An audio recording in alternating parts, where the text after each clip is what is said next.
गावेली लोग कैसे कि खतैया गई शहर बनारस से खतैया गई।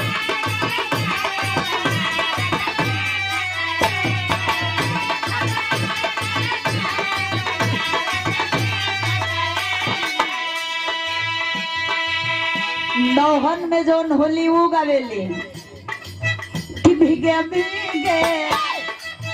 सुनिए जी, कहाँ ध्यान है?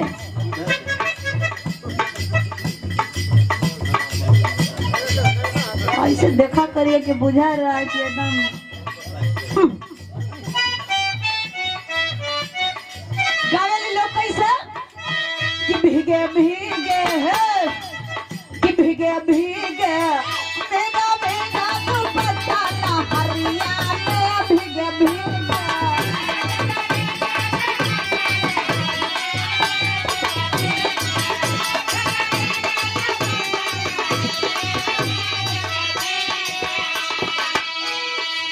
गावेली लोग लहावेली लोग बता दें कि रहे दें? बता दें। लहावेली लोग कैसे